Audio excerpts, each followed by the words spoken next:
semuanya, selamat datang di video pembelajaran geografi. Bagaimana kabar teman-teman semua? Apakah sehat? Atau lagi liburan nih? Nah, untuk teman-teman semua yang lagi liburan dan mempunyai banyak waktu senggang, video ini cocok banget untuk menambah wawasan teman-teman semuanya terkait geografi atau kenampakan permukaan bumi. Nah, ada pepatah mengatakan tak kenal maka tak sayang. Maka dari itu, izinkan saya untuk memperkenalkan diri saya terlebih dahulu. Perkenalkan, saya Ratri Hanif Pramudita dengan NIM K542272, Program Studi Pendidikan Geografi, Fakultas Keguruan dan Ilmu Pendidikan, Universitas 11 Maret. Pada hari ini, kita akan mempelajari mengenai materi geografi, yaitu penginderaan jauh atau sering disebut dengan remote sensing.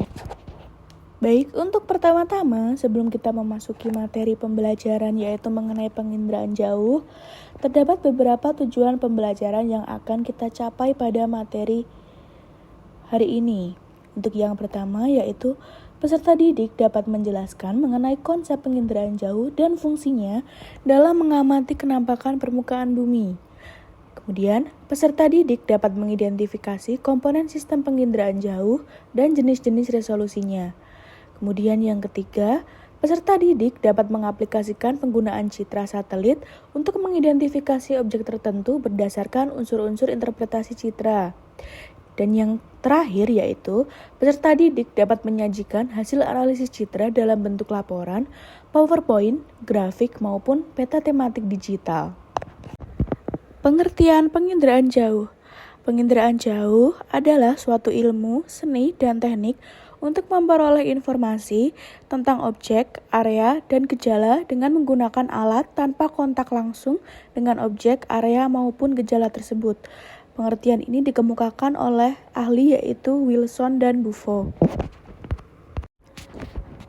Interpretasi citra. Menurut ST dan Simonet 1975, interpretasi citra merupakan foto udara atau citra dengan maksud untuk mengidentifikasi objek dan menilai arti pentingnya objek tersebut.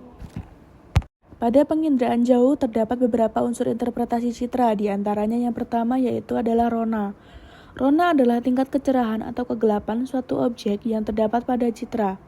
Rona merupakan hasil interaksi antara objek dan juga spektrum gelombang.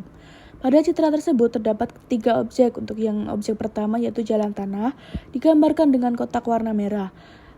Jalan tanah dapat diidentifikasi sebagai rona sedang, kemudian jalan aspal diidentifikasi sebagai rona gelap dan jalan beton diidentifikasi sebagai rona terang. Unsur interpretasi citra yang kedua yaitu adalah warna. Warna adalah wujud tampak mata. Untuk contohnya sendiri seperti warna coklat kekuningan pada air menandakan air tersebut keruh. Kemudian warna hijau pada citra menandakan warna tersebut merupakan suatu vegetasi maupun pepohonan. Kemudian warna air pada citra dapat digambarkan atau memiliki warna hitam. Unsur ketiga yaitu bentuk. Bentuk suatu objek dapat membantu untuk menginterpretasi suatu citra. Objek tertentu memiliki suatu bentuk yang khas, sehingga pada setiap masing-masing objek pasti memiliki suatu bentuk yang khas. Pada citra tersebut digambarkan bahwa terdapat 2 objek. Untuk objek yang pertama yaitu sekolah. Pada sisi kiri citra tersebut, sekolah tersebut memiliki bentuk yang dapat digambarkan seperti huruf L. Kemudian pada hal tersebut, seperti objek lapangan, digambarkan dengan berbentuk persegi panjang, sehingga bentuk pada masing-masing objek itu memiliki bentuk yang berbeda-beda. Seperti itu. Kemudian pada objek sekolah, pada bagian sisi kanan bawah, dapat digambarkan bahwa sekolah tersebut memiliki bentuk seperti huruf U. Unsur interpretasi citra yang keempat yaitu adalah ukuran. Ukuran adalah objek yang meliputi jarak, luas, volume, ketinggian tempat, dan juga kemiringan lereng. ukuran objek pada foto udara berkaitan dengan skala citra. Seperti halnya, objek yang terekam jelas pada suatu peta ataupun berukuran besar sehingga dapat diidentifikasi secara rinci objek-objek apa saja yang terdapat pada wilayah tersebut dapat berkaitan dengan skala citra, sehingga apabila objeknya semakin jelas terlihat, skala citra tersebut semakin besar. Unsur interpretasi citra yang kelima yaitu tekstur. Tekstur merupakan perubahan rona seperti kasar, sedang, dan halus. Contohnya seperti pohon besar memiliki tekstur kasar, perkebunan sedang, dan juga tanah kosong yang memiliki tekstur halus. Pada citra tekstur tergambar tersebut, hutan dapat diidentifikasi sebagai tekstur kasar. Hal ini dikarenakan jarak antara satu vegetasi dengan satu vegetasi lainnya yaitu cukup rapat atau jaraknya dekat sehingga dapat diidentifikasi sebagai tekstur kasar. Kemudian, semak belukar dapat diidentifikasi sebagai tekstur sedang. Hal ini dikarenakan terdapat beberapa vegetasi yang memiliki jarak lumayan cukup jauh dan juga terdapat beberapa tanah yang masih kosong sehingga semak belukar dapat diidentifikasi sebagai tekstur sedang. Kemudian pada objek yang berikutnya yaitu padang rumput. Padang rumput pada citra diidentifikasi sebagai suatu tekstur yang halus. Hal ini dikarenakan objek tersebut memiliki ukuran yang sangat kecil pada kehidupan nyata ataupun kehidupan sehari-hari. Sehingga objek yang terlihat dari atas apabila memiliki ukuran yang kecil dapat diidentifikasi sebagai tekstur atau memiliki tekstur yang halus seperti itu. Unsur interpretasi citra yang keenam yaitu pola. Pola merupakan adanya suatu gambaran objek sebenarnya atau susunan objek secara keruangan di permukaan bumi. Contoh pola sendiri yaitu seperti pola pepohonan rapat dan tidak teratur menunjukkan identifikasi berupa objek tersebut adalah hutan. Kemudian, pada citra gambar tersebut terdapat 3 objek. Untuk objek yang pertama yaitu terdapat pola permukiman. Pada pola permukiman tersebut dapat diidentifikasi sebagai pola pemukiman yang mengelompok. Hal itu dikarenakan jarak antara satu pemukiman dengan pemukiman lainnya itu dekat atau memiliki jarak yang cukup rapat. Kemudian bentuk dari pola pemukiman tersebut berbentuk persegi sehingga dapat dikatakan atau dapat diidentifikasi sebagai pola pemukiman mengelompok. Kemudian pada citra gambar kedua yaitu pola tersebut dikatakan atau diidentifikasi sebagai memanjang. Hal ini dikarenakan pemukiman tersebut polanya yaitu seperti persegi panjang sehingga dikatakan sebagai pola pemukiman yang memanjang. Kemudian pada citra gambar ketiga terdapat pola pemukiman yang menyebar antara satu wilayah dengan satu wilayah lainnya dengan jarak yang cukup jauh sehingga pola pemukiman tersebut dapat diidentifikasi sebagai pola pemukiman yang menyebar. Unsur interpretasi citra yang ketujuh yaitu adalah bayangan.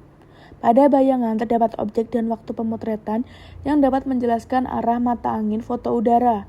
Objek atau gejala yang terletak di daerah bayangan biasanya hanya tampak atau samar-samar atau bahkan tidak tampak sama sekali. Kemudian pada citra tersebut merupakan citra wilayah Monas.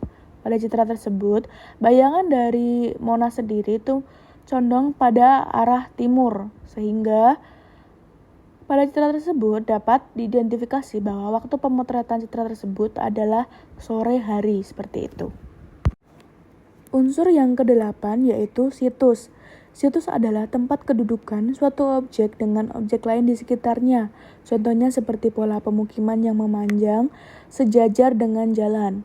Kemudian pada citra tersebut terdapat 3 objek. Untuk objek yang pertama yaitu tambak. Tambak berada di dekat laut. Hal ini dikarenakan tambak sendiri membutuhkan pasokan air yang cukup banyak untuk dapat bertahan hidup bagi hewan-hewan yang terdapat di tambak tersebut. Kemudian, pada citra yang kedua yaitu terdapat pohon mangrove. Pohon mangrove sendiri memiliki letak yang berada di dekat laut. Hal ini dikarenakan yaitu kegunaan pohon mangrove sendiri yang berguna untuk menahan gelombang akibat tingginya gelombang air laut, sehingga penggunaan mangrove dapat digunakan untuk mencegah atau mengurangi intensitas tsunami yang datang ke daratan, seperti itu. Kemudian, citra yang ketiga yaitu adanya perkebunan. Perkebunan berada di dataran tinggi. Hal ini dikarenakan suhu yang baik pada daerah dataran tinggi atau mungkin kelembapan yang baik di daerah dataran tinggi, sehingga tanaman tersebut dapat memiliki kualitas yang baik sehingga tumbuh kembang tanaman sendiri dapat maksimal. Unsur interpretasi citra yang ke-9 atau yang terakhir yaitu adalah asosiasi. Asosiasi merupakan keterkaitan antara objek satu dengan objek lain. Contohnya yaitu stasiun kereta berasosiasi dengan rel di sekitarnya. Pada citra tersebut terdapat 3 objek yang berbeda. Untuk yang citra pertama, yaitu stasiun berasosiasi dengan rel kereta. Hal ini dikarenakan kereta sendiri membutuhkan rel untuk dapat beroperasi dengan baik, sehingga jarak antara stasiun dengan rel kereta itu merupakan jarak yang dekat, seperti itu. Kemudian, pada objek yang kedua yaitu sawah berasosiasi dengan sungai atau irigasi. Hal ini dikarenakan sawah sendiri membutuhkan pasokan air yang banyak, sehingga tanaman-tanaman yang ada di sawah itu dapat berkembang dengan baik dan dapat memiliki kualitas yang baik, seperti itu. Kemudian pada objek yang ketiga yaitu sekolah berasosiasi dengan lapangan. Hal ini dikarenakan sekolah sendiri membutuhkan olahraga untuk muridnya agar tubuh murid dapat tetap fit dan dapat terjaga kesehatannya, seperti itu. Sehingga untuk perbedaan situs dan asosiasi sendiri, untuk situs lebih terhadap objek, untuk asosiasi lebih terhadap letak ataupun lokasi, seperti itu. Sekian materi yang dapat saya sampaikan pada sesi hari ini. Saya mohon maaf apabila terdapat kurang dan lebihnya. Dan saya memohon maaf apabila terdapat tutur kata maupun ucapan saya yang kurang berkenan maupun kurang layak. Wassalamualaikum warahmatullahi wabarakatuh.